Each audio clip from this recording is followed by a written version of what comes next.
Welcome to the course Introduction to Sociology Part 2. In this Module 1, we'll be studying the definition of sociological perspective. In this module, we'll understand what is sociology, its growth and the development of the discipline, the relationship between sociology and other social sciences, the definition, the understanding of sociological perspectives, why is it important, and finally, a brief look at some of the various sociological perspectives such as control theory, conflict, interactionism, structuralism, functionalism, and so on. Sociology is the study of groups, group interactions, societies, social interactions from very small and personal groups to larger ones. It is a scientific understanding of why individuals act, how individuals behave, what affects them, and how the interactions between individuals in small groups, large groups, institutions affect the larger societal context. In other words, sociology is the scientific study of individuals in a broader, greater social context. A group of individuals who are living in a particular geographical area comprise of certain culture, tradition, norms, etc., which also affect how the individuals behave in their day-to-day life. Sociology seeks to understand how these individuals are interacting, why they are behaving in the way they are doing so, and how it affects the broader context of the particular society. The discipline of sociology is relatively new, developed in the past 200 years or so. Particularly, its origins can be traced from Europe, where we have seen, particularly in the later 1800s, after the Industrial Revolution, after the French Revolution, the discipline has grown a lot. The reason being, in the latter half of the 17th century, when the French Revolution took place, we have seen a greater social upheaval in the sense there was a transition from hereditary monarchy to constitutional monarchy. During the French Revolution, the focus shifted from those in authority to the common man, to the people, the general masses. Liberty, equality, and fraternity were some of the essential principles which were rejoiced all over the world, emanating from the French Revolution.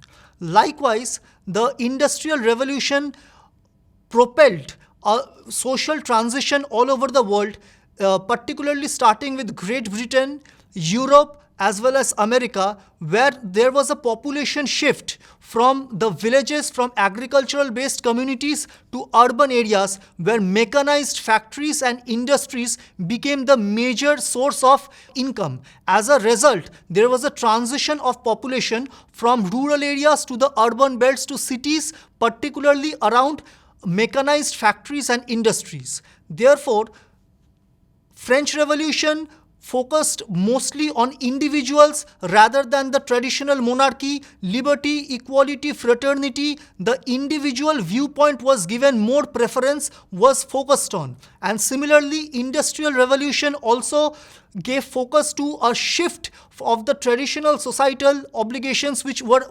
transitioning from agricultural to a more urbanized, mechanized industrial setup. Therefore, from 1800s onwards, the European intellectuals in the form of Auguste Comte, Karl Marx, Max Weber, and so on, particularly developed the discipline to understand this significant shift from individual perspective to understand the greater social economic context of the particular society of particular countries as well as the greater world. Sociology as a science, as a scientific discipline, belongs to the social sciences. When we study a particular problem, say in the recent times when we were having the pandemic situation, the problem arise not only in terms of health, but there were multiple different angles to the problem of pandemics. Medical science will particularly study in terms of what the virus was doing to the body. Economics will be studying the impact of the pandemic on the day-to-day livelihood of the individuals, on the economic growth of a society, of the country, and so on the global political economy. Similarly, social sciences would try to understand how society was impacted, how individuals were impacted, how the individual behavior vis-a-vis the family, vis-a-vis civil society, and various institutions and organizations were impacted by the pandemic. Sociology as a social science particularly uses the lens of various social scientific disciplines to analyze how a problem is occurring in a particular society and how it can be overcome. But sociology is not the only social science trying to do so. Political science, anthropology, economics, public administration, psychology, and other social science disciplines together work on the same field, and therefore sociology cannot be totally segregated, totally isolated from these disciplines when we are trying to analyze society, when we are trying to understand society as a whole. The economic perspective, the perspective of politics and power, the perspective of the psychology and behavior of individuals all have to be taken into account, and therefore sociology in cohorts with all these social sciences together help to greater analyze the society as a whole as well as the individual behavior at a particular micro level. Coming to the perspective of sociology, C. Wright Mills believes that sociological perspective is nothing but the interaction between the individuals, which he terms as biography, and history, which means the factors that affect the individual. Therefore, the individuals are analyzed within the sociological perspective, but not at a micro or an isolated level, but in terms of the greater historical context, institutional context, the greater societal context, taking into account all the factors which impact the biography or the individuals. Therefore, sociological perspective would mean the intersection of biography and history according to C. Wright Mills.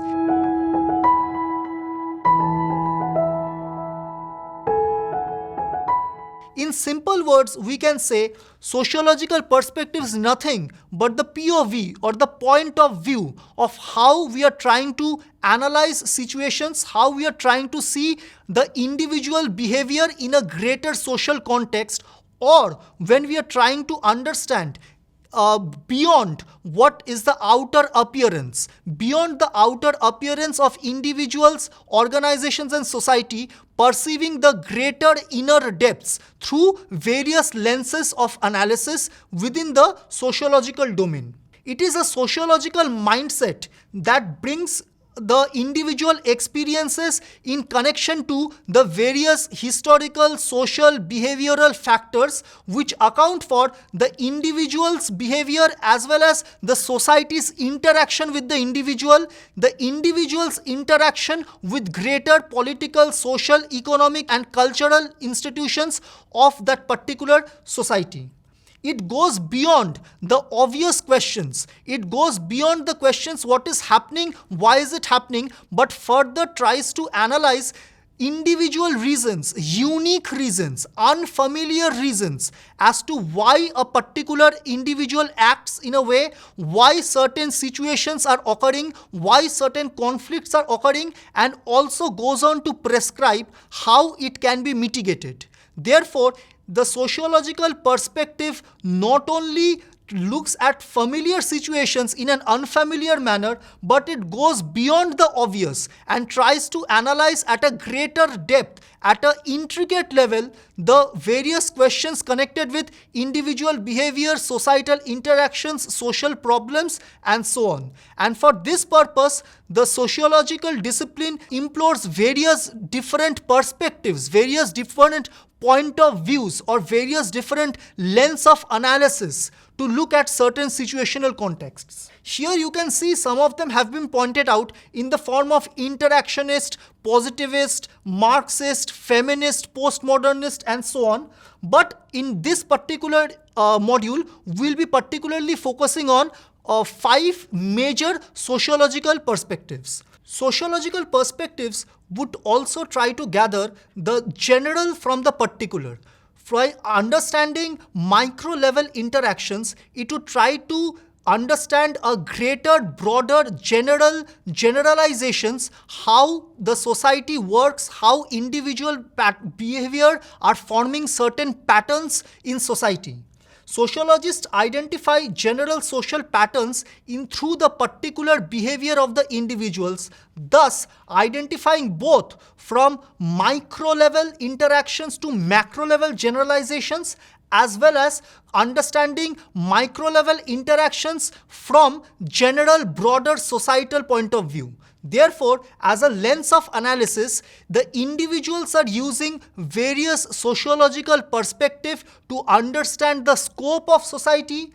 As a discipline, as an academic discipline, sociologists are also undertaking various lenses of analysis in the forms of these sociological perspectives, particular point of view to determine generalizations, broader general formulations from the micro individual level interactions, and vice versa, where broader general interactions, broader societal context, norms, rules and regulations, how they are also affecting individuals at a micro level. Sociological perspectives also helps us to be equipped to understand the strange or the uncommon within the familiar territory. What is generally happening in society, what is generally accepted, is in front of us for everybody to see. But when we analyze from particular sociological perspectives, when we use this particular lens of analysis, then we can particularly understand something unfamiliar, something unique, or something rather strange from generally what appears to be common. Therefore, understanding how the society shapes our lives at an individual level, and also how individuals are shaping the societal context at a holistic whole, this is something that is provided through the various lens of analysis, through the points of views, or through the various sociological approaches that we are terming as sociological perspectives.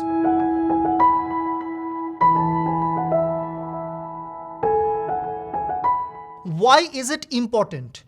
Firstly, it helps us to form generalized social patterns from individual micro level interactions, from individual behavior, but also it offers us essential insight of the greater, broader social world, which is not only important, which is not only essential to understand the sociological context of the society, but also helps us understand human behavior and contributes to the study of political sciences, psychology, economic disciplines, and so on and so forth.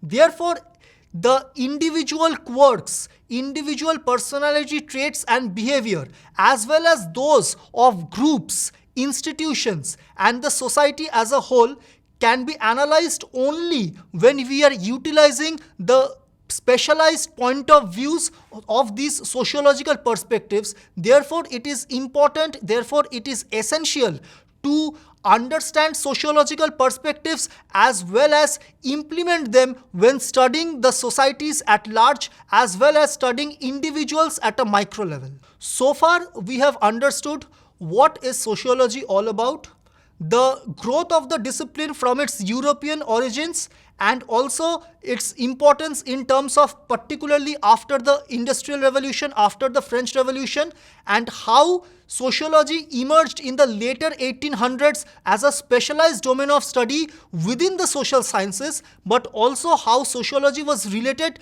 to other social sciences such as political science, public administration, economics, psychology, anthropology, and so on.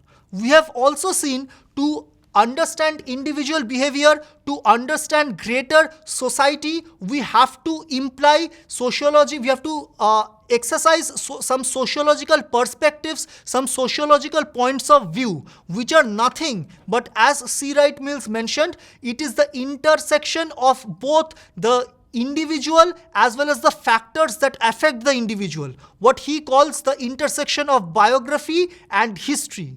As we already have seen, The sociological perspectives help us to derive a greater intricate understanding of why the behavior of individuals, why patterns of behavior is happening beyond what is apparent, beyond what is visible in the common. We can understand what is uncommon, unfamiliar, what is unique when we particularly exercise these various points of views, these various approaches of sociology in terms of sociological perspectives. And we have also so far understood the importance of exercising these various perspectives. Now we can briefly deal with some of the perspectives within sociology. The major perspectives we'll be dealing with are conflict, structuralist, functionalist, interactionalist, and control theory.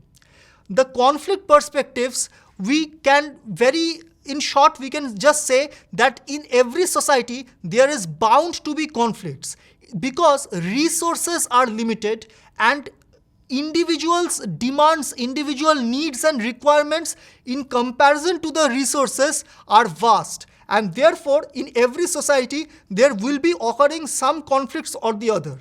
Within conflict theories also, we'll have certain points of views, we'll be having certain thinkers, but generally the conflict perspective would help us analyze the differing opinions, differing social contexts, or the various conflicts that happen, that occur within the groups of societies, within individuals, within societies, and within the various classes, various groups, various castes, various races, various economic categorizations within society. These conflicts will eventually lead to social change, as we have seen from primitive society, from feudal society towards today's modern society. We have undergone social change because of the inherent conflict, because of the inherent contradictions that were there in society. These contradictions can emanate from economic or material resources, can emanate from differences between the access to basic amenities, then also from the access to power or politics. Such conflicts, how can they be mitigated? How can the conflicts be resolved? This is particularly analyzed through the sociological lens or the conflict perspective. The interactionist perspective particularly deals with the individual processes, the societal processes which understand the interaction between individuals, the interaction between individuals and society, how they are interacting with each other, how the interaction behavior of individuals are impacting the greater social norms, greater social culture. In other words, the theoretical position of interactionism assumes that not only the individuals are influenced by the environment, not only are the individuals are a product of the society, but in the vice versa, they also affect the environment. Individuals also shape how the society will be functioning. And this interaction between individuals, groups, and greater society is analyzed through the sociological lens, the perspective of interactionism or social interactionism. The functionalist perspectives particularly takes into account the various institutions which are there and how they are functioning. The functions of various institutions in society are essential in understanding how the greater society will function, also the function of individuals. The functionalist perspective looks at society in terms of an organism as a holistic whole. Here the individual organs of the human body, how they function together so that the human body can properly function as a whole, is similar to how society is perceived within the functionalist perspective. The various institutions, various associations, the various organs of society have particular functions. Say for example, education has the function of providing merit to individuals in society. Religion has the function of providing a collective consciousness. Similarly, even crime has the function of providing social regulation within society. So every organ, every institution has a particular function, and when all of these functions are working in cohorts with each other, all of these functions are working together, they provide stability to the system, and this understanding of society through the functioning of its various institutions is provided by the functionalist perspective. On the other hand, the structuralist perspective does not focus on the human agency, rather they focus on these institutions and the structures. Previously, when we were talking about the functionalist perspective, we talked about the individual functions of the various groups, of the various institutions, of the various associations. We talked about the institutions of religion, education, and so on, even marriage, and so on and so forth. But the individuals, how they are performing, what is their function, that is shaping the society, which was the main agents, which was the main focus. Human agency was the main focus in the functionalist perspective. Vis-a-vis, in the structuralist perspective, the human individual agency is now considered as a secondary, but the primary focus is on the various structures, is on the social arrangement of institutions, how these institutions are performing. The relations between these institutions, the overall structures that are present in the society, the various social institutions, they are focused on in the structuralist perspective, where human agency is taking a secondary role. And finally, the control perspective particularly views how to influence behavior through direct control, indirect control, and so on, how human interactions, human behavior, society can be ordered. This is the primary focus of the control perspective. Law and order needs to be maintained in every society. If we can connect this with the conflict perspective, we have already seen how in every society there will be some conflict in terms of access to economic resources, in terms of access to essential commodities and services, in terms of access to power. How these conflicts can be mitigated was understood through the conflict perspective. In control perspective, we are also trying to understand how to mitigate the conflict, but we are trying to enforce a degree of social control. We are trying to regulate the behavior of individuals through direct or indirect social control, and therefore the formation of norms, formations of rules and regulations, what is societally acceptable and what is unacceptable in society, these are derived from the perspective of social control. To conclude, we have discussed a number of sociological perspectives in the form of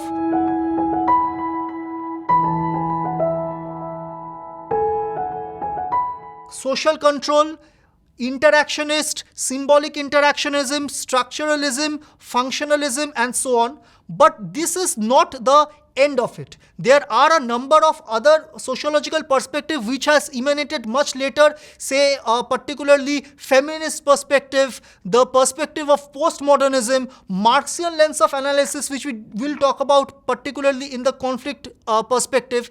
These various sociological perspectives which have come together to form a greater valuable contribution to the understanding of society, to provide a greater input, to provide a lens of analysis, a point of view, an approach to the study of society. And therefore, these sociological perspectives are essential not only in the study of sociology, but also greater study of the disciplines of social sciences.